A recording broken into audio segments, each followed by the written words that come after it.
नमस्ते, आप सभी का स्वागत है।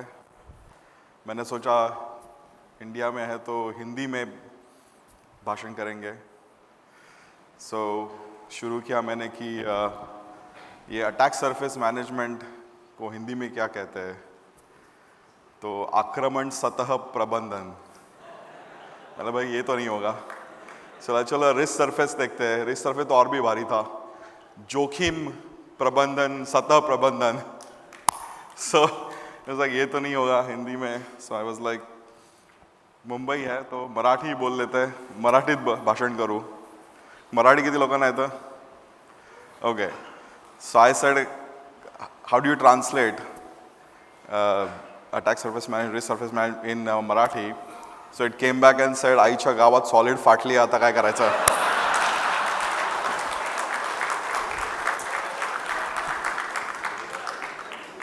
Now I will switch to English. I mean, you guys know this is how it feels most of the days. Naveen CV ala, ab kya karne ka? So I want to thank our speaker here. He did a great job. I mean, a lot of it was his personal views on the current environment, threat environment.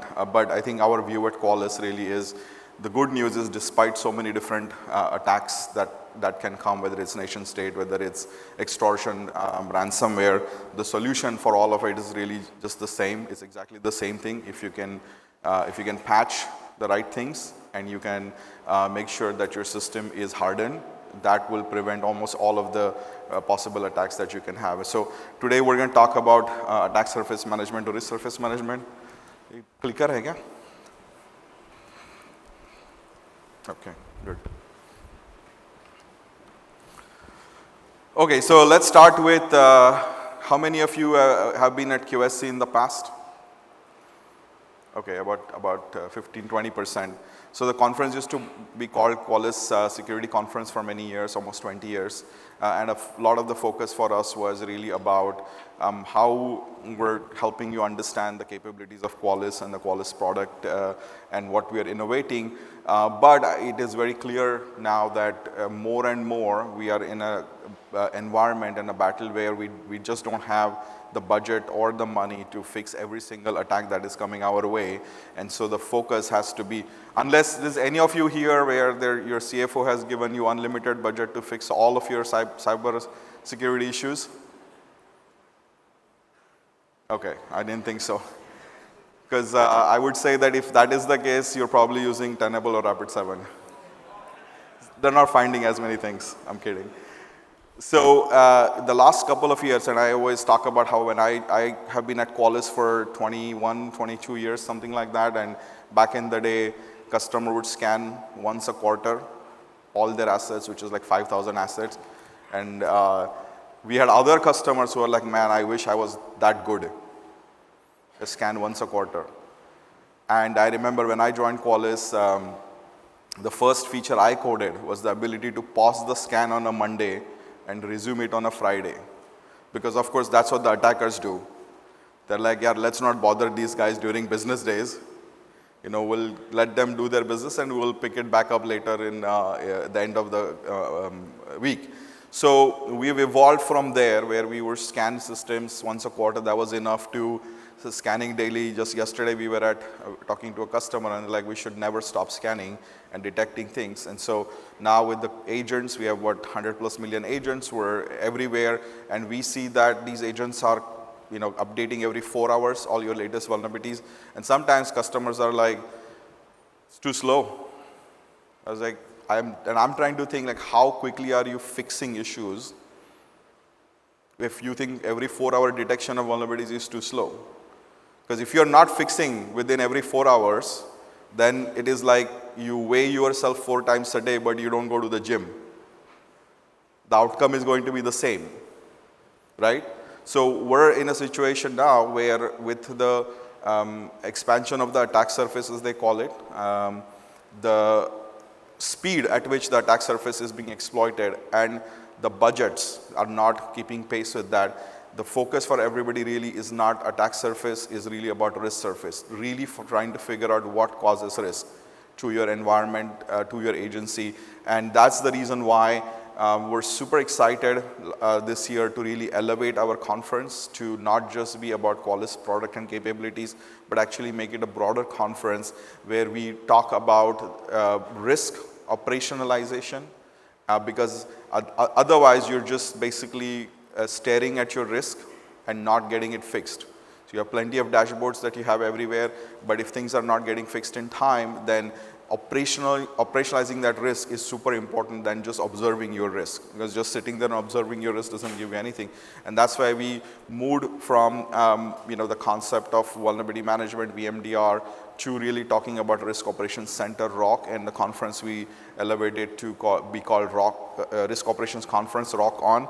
For some reason, everybody here reads it as ROCon, so it's not ROCon, it is actually ROCon, which has many different connotations, but it is the idea that this is a conference that we will continue to have, where focus is not just on the technical aspects, but also board conversation around risk management, CFO conversation around asking for more money, CIO conversation on how IT can stop hating security teams.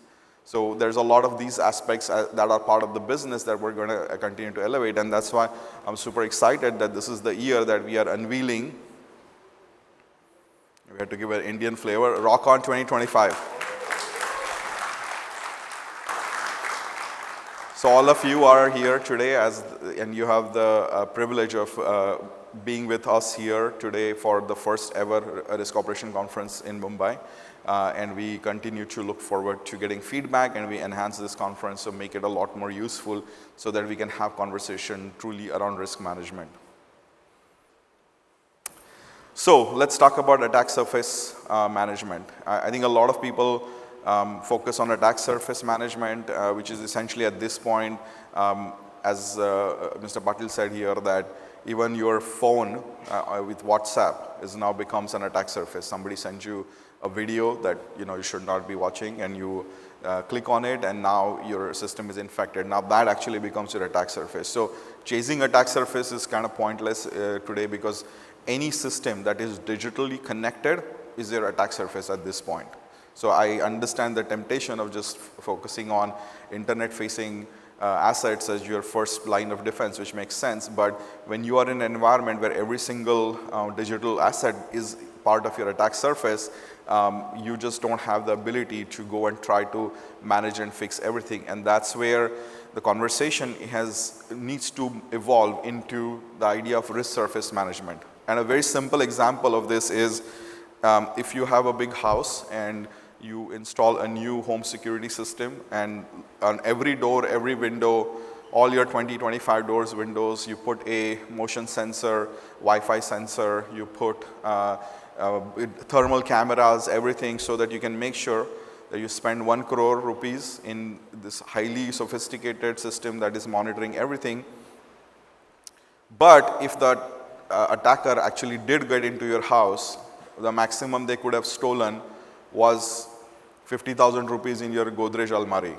I don't know if anybody uses that anymore, but so your attack surface protection, you spent 1 crore, but the loss you could have had was really only 50,000 rupees. So if you're not doing that calculation today, then we're quickly running out of money. And I remember this movie, and I don't remember the name of the movie, but I remember this Bollywood movie where they start a factory to, and let's see if anybody remembers that, they start a factory to manufacture shirts, and then they take all their first investment they get into making collars, and then they have no more money left to make the rest of the shirt. Anybody remembers this movie? See, some people remember that. So it's that if you don't focus on the right areas to fix, you're essentially blowing up your budget on chasing acronyms, ZTNA, CPAP, whatever new acronym comes out, instead of actually focusing on the risk and how do we make sure that the risk is addressed. So, of course, attack surface is exploding, because for many years, and I being an engineer, I remember when multi-threading came out, people were like, and this is the bomb, like we can actually do 2 things at the same time on the same machine, and multitasking was so like old school. Then we moved from that into distributed systems. We moved from distributed system into virtualization. That was a huge leap. Everybody was like, wow, I can actually get virtualization done. Then you actually move from virtualization to cloud native applications. That was a quick, fast move. We had a lot of people who initially tried to do lift and shift, but then very quickly, and every time this kind of a technological innovation happens, companies that are stuck to old technology and don't pivot quickly actually end up not making it. And we have history of so many companies that stuck to their on-prem model, old school model, didn't move to SaaS, didn't move to cloud. And then you had cloud native companies that came and very quickly created new products because they were using technology that was already available with the cloud providers and completely disrupted the market that they were in. We saw that whether it was with Uber coming out and doing this. You see this in countries. You see the way India, as an example, has completely disrupted the model of the payment system globally, whether it is with Aadhaar and UPI and a combination of that. It is unprecedented. You have, of course, companies like Brazil who are trying to do the same, but by leveraging technology and actually truly leveraging the latest technology, they have elevated the ability to have millions of people raised above financial exclusion by just purely the use of technology. And now we are moving into the world of AI native companies. This is what I said is that AI native companies are going to write even less code. They are just going to use capabilities that are available already and create new companies and solutions that are completely going to disrupt old school. And now AI native companies, if they don't evolve, are going to become kind of old school. And I've been saying this to the team last 6 months or so, Shailesh, and they're always like, okay, this guy's always coming up with some stuff because he doesn't actually have anything else to do. But I had this amazing example where 3-4 weeks ago, I had a little Diwali get together at my house, and my daughter's friends, parents were also invited. So I met this guy first time ever in my life that day, and he basically just asked me what company I work for. I said, Qualys. He's like, great, nice. Next morning, he texts me a phone number. So now, I'm thinking this phone number, if I click, I'm going to be in digital arrest. So I didn't click. I was like, I don't know what this is. Guy has never messaged me before. In the evening, he says, hey, this is not a scam. Click on it and see what happens. So I click the phone number. As soon as I click the phone number, the phone answers saying, hi, this is Riley from Qualys customer support. I was like, what? So I started talking. I said, hey, hi, Riley. I have an issue with Qualys. But I don't have an issue with Qualys. I know you sometimes do. I'm just saying, I was pretending to be you. So I said, I have an issue with Qualys. So she goes, oh, which product? Is it the VMDR product or the WAS product, or was it CSAP? So I said, VMDR. She says, what kind of issue? I said, the scanning is taking too long. She says, is it a cloud agent or is it a scanner appliance? So I said, oh, it's like pretty good. I said, it's a scanner appliance, and since I have created these issues in the product in the past, I knew exactly what the issue was, which is in the option profile. If you click the scan dead host option on, that thing is going to be there targeting non-existent assets all year long, and your scan will never finish. She immediately told me that, did you check if that was an issue? So this guy, just taking the name of the company and looking at all externally available documentation, everything, within 12 hours, using AI, created a phone number that was 50 times, with an AI voice agent, that was 50 times better than what we have been able to do manually. So think of the scale of what is happening right now, where technology driving, where you can actually create an entirely new product that you can sell to somebody in less than 6 to 8 hours. And it's far better than anything that we have ever seen in the past, even as we have been trying to build our own models in cloud and stuff like that. So you clearly now have where AI is, the sexy thing. We saw that cloud guys were like the sexy thing a couple years ago. Now AI is sexy. Pretty soon, next year, it's going to be quantum. Everybody's going to be focusing on quantum. Your boss is going to call you not about AI anymore. It's about what are we doing for quantum. while in the meantime वो 4 साल पुराना patch vulnerability patch भी नहीं किया है और ये quantum की बात करने चले हैं, right? But that's what is happening, and so of course your attack surface is exploding continuously. So then the other phenomena that is happening here is that time to exploit is compressing. Why? Because attackers are also using AI. So this is data from Mandiant, and the last part is very interesting. This is -1 day. So attackers are using AI. Why? Because attackers are just another company that's trying to do business for the most part, right? Of course, you have some nation state, and it's the same people, by the way. During the day, they work for the government for these countries, and in the evening, side पे धंधा चालू रहता है, right? थोड़ा इसको extort करो, उसको extort करो. So that is always going on.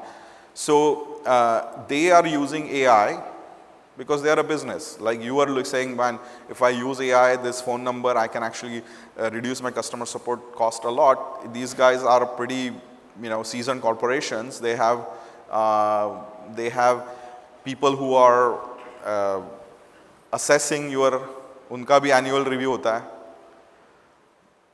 If you don't hack enough, तो उनको भी they send you to competition कि भाई तुमसे नहीं हो रहा है, HR के साथ बात होती है. So everybody wants to show how they can improve the bottom line, how they can improve, hack more with less work.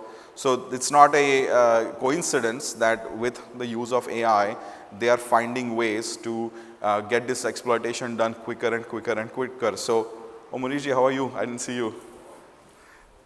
So why is it -1? It's not that an individual issue is -1. That's the average time over the last few years that it has been taking for an exploitation to start happening after a particular patch came out. So that after a patch came out, you had 63 days to fix it. After then it became 44, 32. Then it was 5 days. Now, of all the vulnerabilities that were released in that 1 year, more vulnerabilities are being exploited the day before patches are being released than they are the vulnerabilities being exploited after patches are being released. And this trend is going to continue. There's no doubt about that. So if you are showing up to the AI fight in the कोने में with your Jira ticket, भाई खत्म हो गया, कुछ नहीं होने वाला. Can you go to start working on this kind of stuff कि अरे मैंने Jira ticket, I assigned it to IT team, they will fix it when they will fix it. No, you are going to be compromised. So that time to exploit increasing is becoming also super important. And why is that? You are seeing even script kiddies, what we used to call them, who are good in coding, used to be the hackers. Now you don't even need to have that. You can upload source code and AI will tell you pretty quickly what are the vulnerabilities that this thing can have. Super quick. So now you're going to have more and more people that are doing this so that they can find ways to hack. And by the way, they can upload your entire external attack surface into AI and ask, भाई मेरे को सारे port तो नहीं hack करने हैं. I want to find out which port has the highest likelihood on which machine if I attack it, because otherwise I'm going to waste my time trying to hack every machine and every port that is externally visible. So AI is definitely accelerating the exploit timeline. So we're getting into the situation where we barely have even, what is that, like 4 to 6% of all known vulnerabilities are exploitable, only 4 to 6%. And only 1 to 2% are weaponized within days after disclosure. And less than 1% account for majority of the breaches in the world. If you look at the number of vulnerabilities that are CVEs that are out there, extremely small percent actually matter. However, it's fixing the ones that matter at the speed of light is what matters. And so today I'm predicting that by 2027, manual remediation is going to be dead. The only way to defend yourself is going to be automated remediation with the right prioritization, because obviously if you try to fix everything, you're going to have more issues. But if you are going to do more and more manual remediation, you are going to be in more trouble. So we need to set ourselves up, and when Qualys, I stood up on stage here 4 years ago, 5 years ago, saying your vulnerability management scanner should not wait, and it should also patch your system. A lot of people laughed at the time, and some very famous analyst firms that you guys use sometimes, they told me I was an idiot, which I'm not disputing that. It's just that they said it was what hurt. They didn't have to say it. Yet, after 4 years, Qualys has deployed 140 million patches just in the last 12 months for our customers.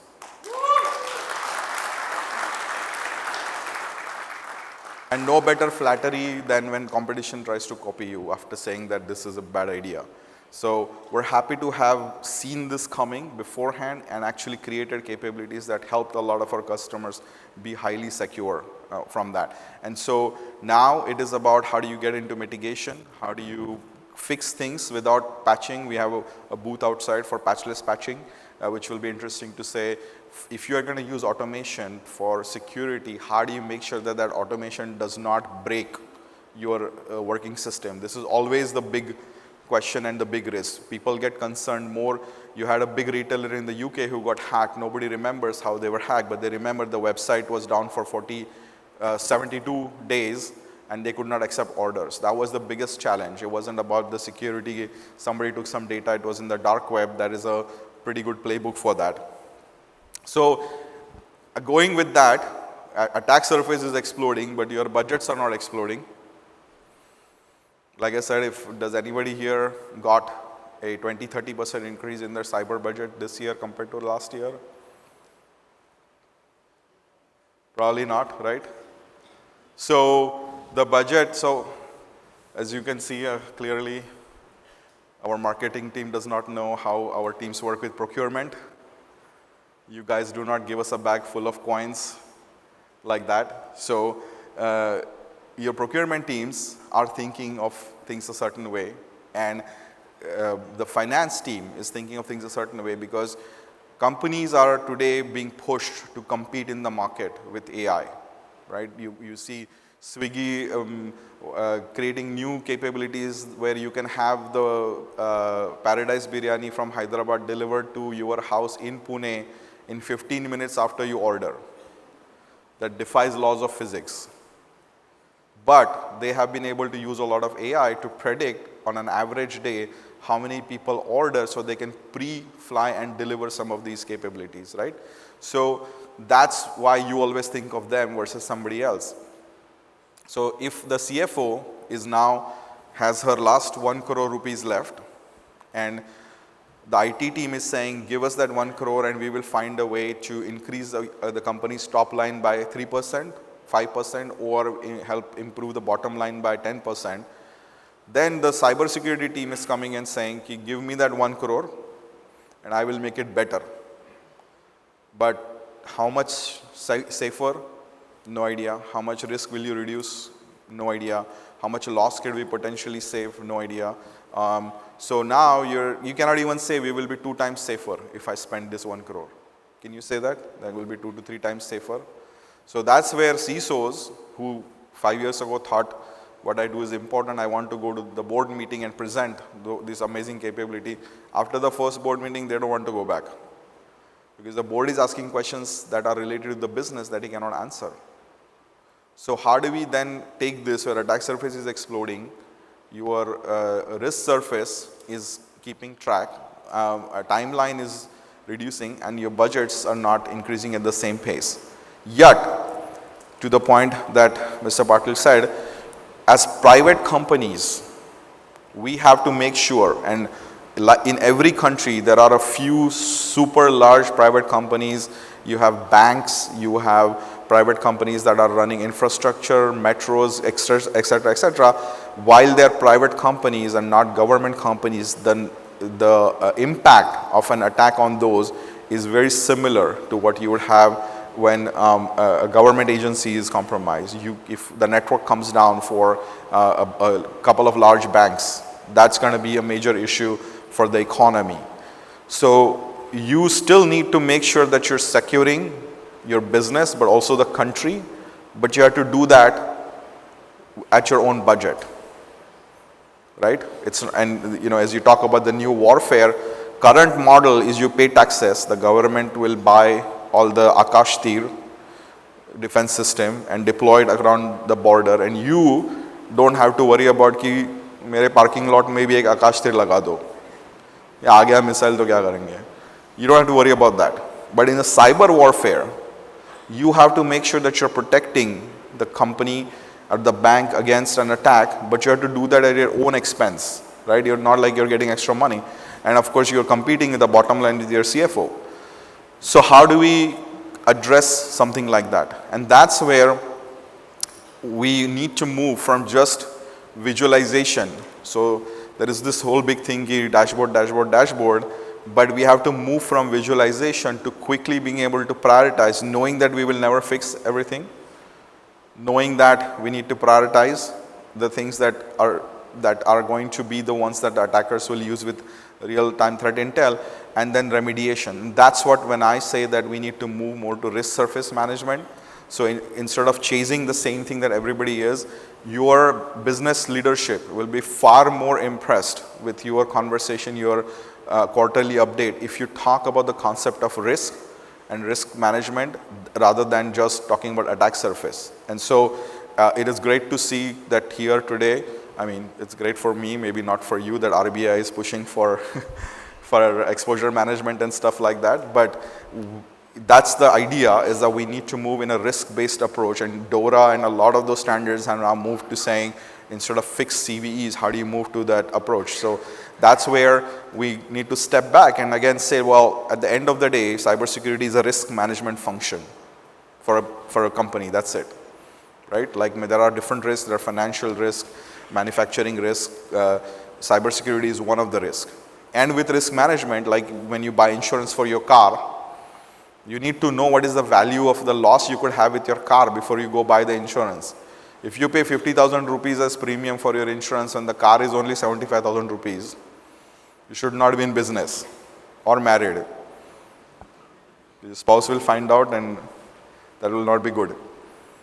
So when you say, and that's one of the things that some of you met Rich when he was here a couple of months ago, and in his book, Cybersecurity, How to Measure Anything in Cybersecurity, he talks about the concept of risk management. It is not about fixing every CVE, fixing every finding.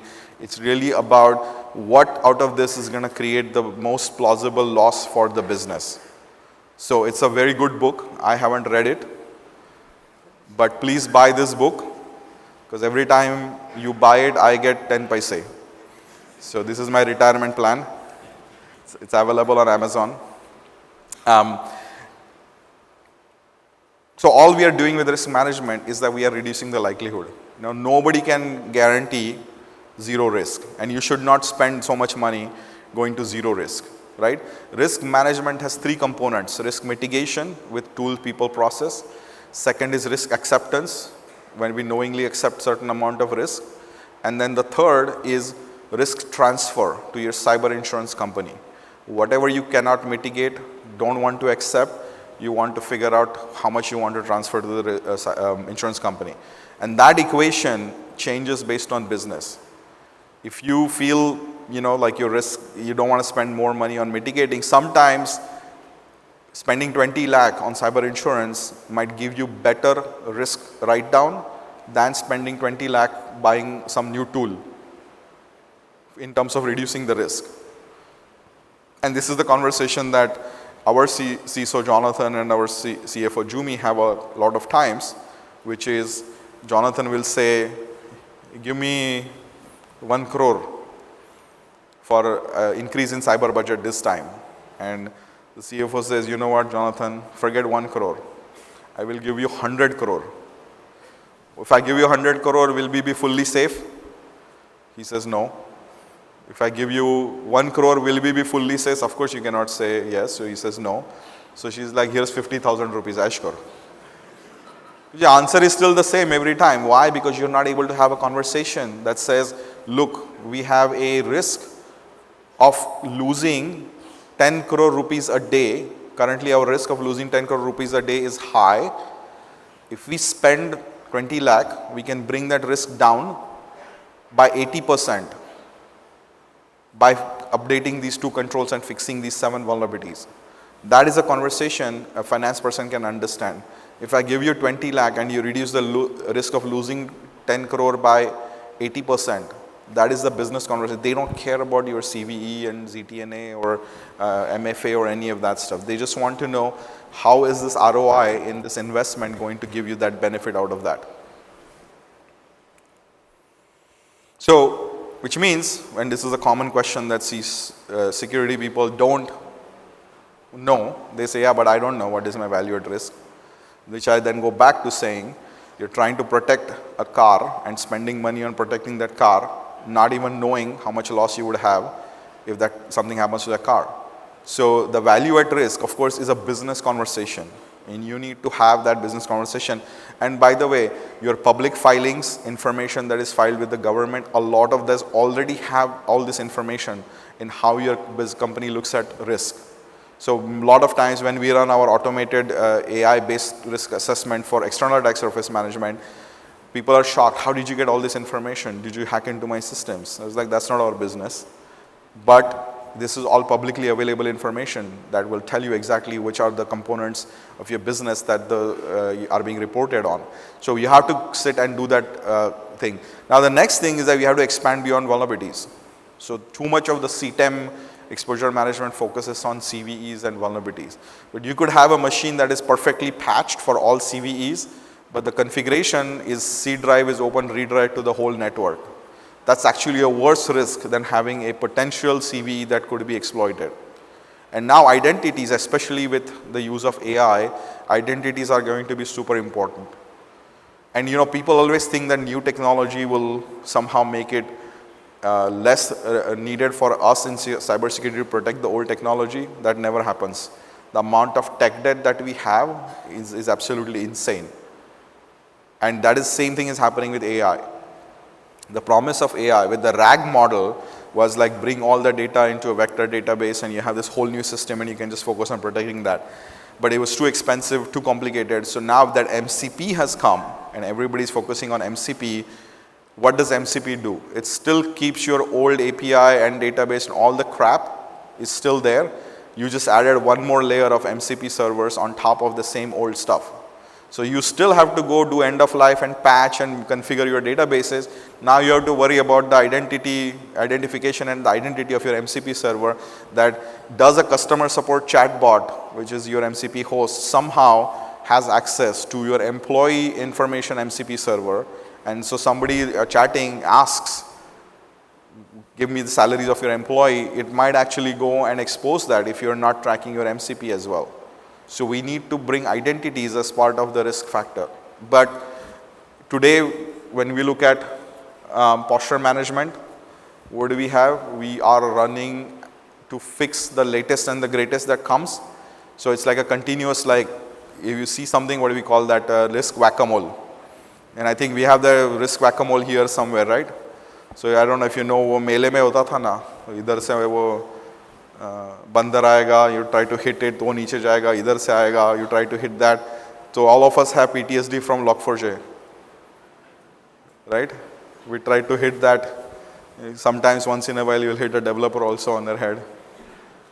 But then they start coding better after that, you know. You never know what impact it can have. So we're in this risk whack-a-mole right now. And what is risk whack-a-mole? You have code scanning, you have scanning of your cloud, you have identity, you have MFA, you have all these things. And each one of them gives you what? A dashboard, right? What does that mean to my business? Nobody knows. You have top 10s from each, you give your developers top 10. From 10 solutions, they are like, bhai, ye to top 100 ho gaya. How is this top 10? मेरे को बाकी भी काम करना है ना? Because it's like, okay, top 10 from this tool, no context, you're doing that. So today, what is the state of cyber risk posture management? Dashboard tourism, right? People are like, bus dashboard laga ke baithe hai. It's like at the beach in Vietnam or something. But ho kya raha hai after that? I have sent Jira tickets. to the developers. So somebody will fix it, yeah, IT team, it's IT team's problem. And every time a CISO tries to tell me, ki, oh, this patching and asset management, that is not security team's job, that is IT team job. I ask them, when you will have a breach, do you think that IT guy who did not patch bolega, bhai tum rehne do, main jaunga jail mein? No, they are saying, tum aage badho, hum hai tumhare piche. So if you are the one in cybersecurity getting the crap when a breach happens, then of course we cannot be in this mode ki bas dashboard laga ke baithe and we are staring at the dashboard. So we have to get out of this dashboard tourism and really get to a point where we are operationalizing our entire end-to-end process, not just creating dashboards to see what the issues are. What your dashboard should be is that, by the way, when you wake up in the morning, the dashboard say that, oh, when you wake up overnight, there were 75,000 new attack surface issues that were found. I was able to prioritize to figure out that only 79 of those were exploitable, and I checked the business context of these systems, and I found out that there were pretty well documented mitigations available, and I was able to apply the mitigation. Within 4 hours of the entire threat coming out, you were protected. And your dashboard needs to be, what all issues did I get resolved in an autonomous way, where the human in the loop will maybe the step towards that. Of course, we're going to have human in the loop right now, but jaldi AI will have human out of the loop, right? AI, use of AI is now moving from ChatGPT, where my wife will ask after a fight who was right, to now serious work. So we need to make sure that we have a way that we get to a dashboard that is telling us all the things that it has fixed. I mean, I always give this example that many times I'm late to the office, I leave my house, and once I get on the highway, तो message आता है कि your garage door was left open. Now I have to drive back. That's your exposure management, right? I have to drive back and close the door. But if it just gave me a button right there saying, oh, sorry, just close my garage door. Or if you're even smarter to say, okay, well, you do this every day, and your GPS in the car is set to go to the office. You left for the office, and you left the garage door open, and sensors can tell you that there is no cat or child or something under the garage door, you should close it. Would you like to just get a message saying, by the way, looks like you're going to work, and I found out that the garage door was left open accidentally, so I closed it. Would you like me to undo it? That would be the approach. Sapne kar rahe hain. So that's why in 2024, we introduced this concept of a risk operations center, a ROC. SOC to humko malum hai, but SOC is like snipers. Somebody's in the network, we need to kill that right away. That's a different people with a different mentality. And we saw this with Opsendur, is why was India so successful against defending against these kind of attacks. It was not because we had one soldier standing next to each other across the entire border to protect the attack surface. Our military and the army here was so good at really identifying potential attack vectors, not the entire attack surface, looking at the risk surface. Just because somebody could throw a bomb there, if the maximum range, lands in the desert, do we want to put your efforts behind that? No. So, and that's where, if you look at Akash Tir is completely end-to-end, detecting the threat, analyzing the threat, and also automated action to bring down the drone or the missile. It's not waiting with sending Jira ticket to somebody. Ki aa raha hai, kuch karenge. It will take care of it. So that's where the idea of a risk operations center was, that you need the SOC to take the action or to prevent when somebody is in. But how do you feed and make sure with intelligence that you are neutralizing potential threats proactively? And so we're super happy to see that the risk operations center messaging resonated so well, because it's much easier. And I get this question a lot, right? Well, but hum log SOC mein VAPT karte hai. But the SOC guy has no interest in VAPT. Like you're just doing it because you're forcing them to do. So when you are going to your management, it is a lot easier to have a strategic conversation saying, today we are spending too much time in fixing things that we don't need to fix, and we want to create a proactive risk operations center that makes sure that our SOC does not get overwhelmed with alerts, because we have taken care of fixing as many potential holes as possible upfront. Because you have a ROC does not mean you don't need a SOC, and because you have a SOC does not mean you should not do proactive. So it is all about figuring out how you want to balance your budget in proactive versus reactive security. And that's where we came up with this idea of a risk operations center, and that's where the notion of the different components of a risk operations center start with asset inventory. I'm sure not one of you will raise their hand if I ask you, do you have a very good asset inventory that you know all your assets? And if you raise your hand, I know you're using cybersecurity asset management from Qualys. If not, you should look at it. It's a pretty good product. So the idea is, if you do all of these things, you know, it's like my mother is a PhD in yoga, and so she studied the Ashtanga yogas. And so, of course, this notion of I'm going to go do yoga, especially more in the West, is like hot yoga, this yoga is this exercise. But if you think about it, the idea of doing yoga is to attain, and it has different components, your breathing, your posture, your language, how you speak. If you do all of those things, you will attain the ultimate state where you're not too excited about something and not too scared of something, which is the state of upeksha, right? Not apeksha. Apeksha was your ex-girlfriend. Upeksha is what you want to attain. And that's the similar idea here, is that if you have a completely operationalized process where you do all the different components all the way from your asset inventory, your risk aggregation from different sources, ability to apply threat intelligence in real time, and then actually get it fixed and then create reports for compliance, then you are in a state where when a new threat comes about, you feel a lot more confident that ho jayega. You know, we don't need to worry about it. We have a very good system in place, and not one vendor. It's a system that works well with each other, leverages automation, leverages AI, leverages latest threat intelligence, and will help us achieve that ultimate state where it's just a business operation. Like many other operation, things will go up, down, here and there, but overall things get to their destination on time. And that's the same we can do with cybersecurity, with Cybersecurity Risk Operations Center, by being able to operationalize risk management. So now, can you guys tell what that is? That is a photo of your current exposure management solution. So your exposure management solution is just exposing your exposure. And when you know what happens when you overexpose a photo, kuch nahi dikhta hai. So exposure management is one step, but just exposure ko dekh ke uske sath selfie nikal ke kya hoga na? That's not going to help you.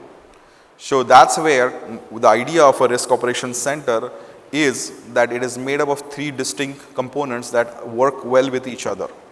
And CTEM, exposure management, is just one part of that.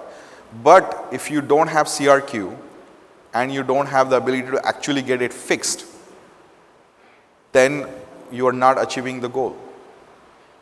And so that's where, and I give this example a lot, is if I tell you that your CTEM solution gave you a score, you have 2 business units, one has a score of 900 on 1000, another has a score of, it's only 750 on 1000. Which one will you focus on fixing first? You will fix the 900 first, and then you will go to the 750. But if I tell you that the 900 score is on a business unit that makes you 50 lakh a year, 750 is on the one that makes you 500 crore a year. Now which one will you focus on first? So your CTEM prioritization went directly into the gutter as soon as I told you the dollar value or the rupee value that gets associated with it. So any prioritization that you're doing without the context of the business is really pointless. And after all of that, if you just created issue dashboard and not getting it fixed, and no matter whose job it is in the organization, if we are not getting it fixed, then it is pointless. And that's where I believe that there is an opportunity to create a fusion, cyber defense center that allows you to bring risk operations center and SOC together. And this is something that Jonathan, our CISO, has done in our CDC in Pune, where the left hand side is the NOC, the right hand side is the SOC, and the middle is we have built a ROC. So these distinct teams work well with each other, focusing on system uptime, because if your system is not up, you don't have to worry about a cyber attack. System has to be up and running all the time, proactively manage risk, reduce as much as possible, and then have a team that is going to make sure that you can go and take care of it. Jonathan, you can take a photo for the team.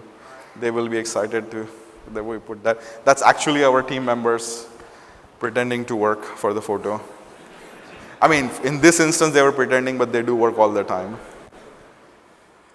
So that's where Qualys, we introduced the concept of a ROC as a category, but our solution that we think is going to help in this situation is really what we call as ETM, which is the Enterprise Storage Management Solution, which essentially has 3 components, which is the ability to measure, communicate, and eliminate risk. And we are probably the only vendor that focuses on the communicate part. And communication is super important, because without the ability to communicate, that's a big part of the challenge we have right now. So how do we communicate to the IT team? Bhaiya, ye 10,000 CVEs hai, you have to fix it. IT team is not happy. They are complaining, I have other things to do, but their bonus is tied to it, so they fix it. When they come back, after fixing it, you say, great job, shabas. Here's 10,000 more CVEs. And then you wonder, why do they not like us? Your CFO doesn't understand what you're communicating. You're telling all the exploitable vulnerability, this, that. They don't understand. Your board doesn't quite understand. The board just wants to know, is my business current risk from cyber, is it under acceptable level? Like any other component, if you have supply chain, you'll say, okay, if I have a supply chain, will there be 0 issues? No. But do we have a system in place where overall risk coming from disruption of supply chain, strike, petrol, how is that generally managed? Yes, good. So communication is super important. We need a way to be able to measure the risk and a way to be able to communicate that risk, and then of course eliminate that. Without elimination, all of the rest of it is a waste. And so when we look at with ETM, the ability to measure the risk is about creating your CTEM scores, etc., that you talk about, but then superimpose the rupee value conversations around that also. So you're not just saying that this particular business unit has this particular issue, but you're also putting in place, Shailesh, where's the dollar value? We need to add that to this dashboard. So we need to be able to do that. In communication, how are we communicating to stakeholders? This is one example. So your communication to your IT team needs to be, don't worry about those 10,000 CVEs. By the way, you could fix 9,900 CVEs and actually make no difference to the risk of the company. Or you could fix 50 CVEs, and these 50 prioritized CVEs is what makes you the hero, because you saved the company from a loss of 10 crore rupees. You think they are going to love that communication or another list of 10,000 CVEs? So how do we help communicate? When we communicate to the board, as an example, can we take our business units or the way we look at business or a business application, however it is, put the monetary value on those, create a risk acceptance level, and then be able to communicate that, look, 80% of the revenue has a risk score that is under risk acceptance. That is a lot more valuable for the management to understand that we're keeping the risk score under whatever a risk appetite is. Now, risk appetite as a company, you can decide, I want to increase it or reduce it based on maybe different entities. So in this case, the entity that is 950 risk score is only making $1 million a year. So maybe this is not the right time to try to spend 800,000 to bring it down. Maybe it is time right now to just increase the risk appetite for that. However, if we take the money and focus on the EUO2 and AEO2, maybe, or rather AEO2 and USO4, together that's $80 million. If we can put $250,000 investment to fix some controls, we can bring that under the acceptable level. That's a much better conversation with your CFO to have. And the last part, which is the eliminate, is can we, and this is a POC that we just recently did with a customer where we were able to import all their findings from different tools, not just Qualys, but we took Wiz, CrowdStrike, Sentinel-1, Sentinel, Microsoft Sentinel, no, क्या बोलते हैं? There's so many names. Defender. And some of those external attack surface mafia out there. So that was 62 million findings that we were. Now, does anybody have the money to fix all 62 million findings? If you don't, you're already, prioritization is not an option. So when we applied our AI agent, and Shailesh will talk about that, is when we applied that, we were able to bring that down from 62 million to only 2 million actually had any possibility of any attack in the best case scenario, where the attacker has every possible access and they were able to compromise. That was only 2 million. Then when we applied business context, is it a dev system or is it a system that is revenue making or a PCI or database facing? That number went down to 304. And then we went further to say, well, let's validate if you have controls in place. If you have a EDR already installed on the machine, that particular vulnerability may not be exploitable, even if it is exploitable in the wild and on a critical system. Can I help reduce that risk score? I am super excited the new innovation that Shailesh is going to showcase, Himanshu is going to showcase, because they had a fight who was going to showcase that last night. Himanshu, you are going to showcase that, right? Is TrueConfirm, is the ability for Qualys to actually safely exploit the system to give you a definitive answer. I ran the exploit and the machine connected back to me. That is 100% confirmation that this is exploitable. After you get that, do you think you should wait for 2 weeks to fix it once it has been confirmed that this is exploitable and is on an external facing system? No. After that, you need a way to instantly mitigate that. So now, with mitigation, what we do with Eliminate is the ability to give you multiple options. Sometimes a patch is right, sometimes you can run a mitigation, like just delete the old DLL or change the permission of the file and you don't have to worry about the exploit will not work. Sometimes you can isolate the machine. Most of the time, a lot of this software is not even being used. So we can tell you that this software has not been used in the last 18 months. You can actually give your IT team the option of uninstalling this unnecessary software and eliminate the attack surface rather than trying to spend time patching and wondering what will happen to the system if I apply that. So this is what I call as your remediation buffet, right? Depending on how you're feeling in the morning, if you had your exercise, you might want to start with salad. Once you eat the salad, you feel very good. So now you want to go for the dessert. You've gone to the gym in the morning, you feel very confident. You're going to start with the gulab jamun first. But then as you finish the 5th gulab jamun, you feel guilty. So now you want to eat the salad. No problem. You can pick whatever works and you can first apply one and you can come back and apply the second one. But again, it goes to this idea. We're going to help you discover it. We're going to help you take it from your other solutions you might have, prioritize it, make sure that we confirm that it's actually exploitable. The reason for confirming is that we had 2 million findings that were exploitable, but only 150,000 were actually could be exploited in your environment. Even trying to fix 2 million vulnerabilities could be thousands and thousands of patches. Every patch is an opportunity for a system to go down operationally. So if you prioritize and bring it down to only 150, then fixing 150 issues, 150,000 issues could just be a few dozen patches. That is a much better equation even from an operational perspective for the business. So that's where threat intelligence is super important. So Shailesh will talk about that. I believe in democratization of threat intel. So we have multiple threat intel solutions that make up our real-time threat intel. A vulnerability is not exploitable today, but it became exploitable 4 hours ago. That should pop up in your feed. Of course, Qualys, we do our own research. We won Pony Awards. But the last piece on a risk operations center, and I always hear this, some customers will say like, but we already built a security data lake. We already invested in creating our own Python script with some database. The problem is that how many developers does it take to build something like that on your own? Do you have access to the latest threat intel in real time? How much would that cost you? And in today's world where agentic AI can truly improve and significantly make it better for us to get to outcome, do you have the investment, and even if you had the investment approved, will you be able to hire enough people and developers to be able to do something like that?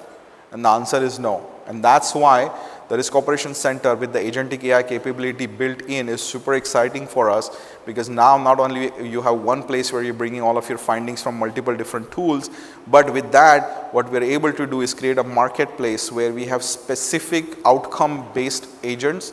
So we have a Patch Tuesday agent, we have an external attack surface agent, we have multiple different agents that augment as part of your team.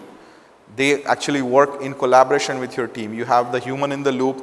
In some cases, you have the human is sleeping and only the AI is in the loop. But you are working together as a team. And so the way you think of this is that with this, I'm able to add 5 more agents to my 20 people team. And together, we are getting much better outcomes. And so as an example, and Shailesh will go through a quick demo of this, is Agent Sarah. She is our autonomous Patch Tuesday agent. Patch Tuesday takes a long time when you ask for information, Excel sheets banane padte hai, you have to pull data, all of that. A lot of that can be fully automated, but she's going to tell you about the current posture. She will come back and give you a plan. She will say, I have 2 different possible plans that I have come up with based on how you do things. You can pick which plan you want. Do I want to go to 450 or 670? And then what she will do is that she will go and she will come back to you with an outcome of what she was able to achieve in 4 to 6 hours. That by leveraging agentic AI and talking to multiple different systems, I was able to bring your score down. This was the success. And by the way, unfortunately, 4% of the things I was not able to fix. So she is giving it to the humans so that they can go and figure out how to make sure that that 4% is taken care of. And after that, she's not even asking for more money in the appraisal cycle. Right? So that's really the future. And so I truly believe in democratizing that, and Shailesh will go through a demo of what we have included. But we are also now unveiling a CISO only mobile app that will give the CISOs immediate direct information about what are the latest threats. Are those threats affecting my business? So you could have a threat in general, but it's not affecting the banking industry. You don't care about the retail threat. Vice versa. And then how many assets are impacted, how are my current business units doing. So with this, I hope is that your CISOs will stop bothering you every day, asking for long lists and stuff like that. If things are under control and everything is green, they should not reach out to you. If there is something where the score has jumped up by 20% or something, they will get a notification so that they are aware, but this way they can stay out of your business because they are just tracking it at a high level on do I need to worry about it and how is the business going. All right, so Shailesh is going to do a demo.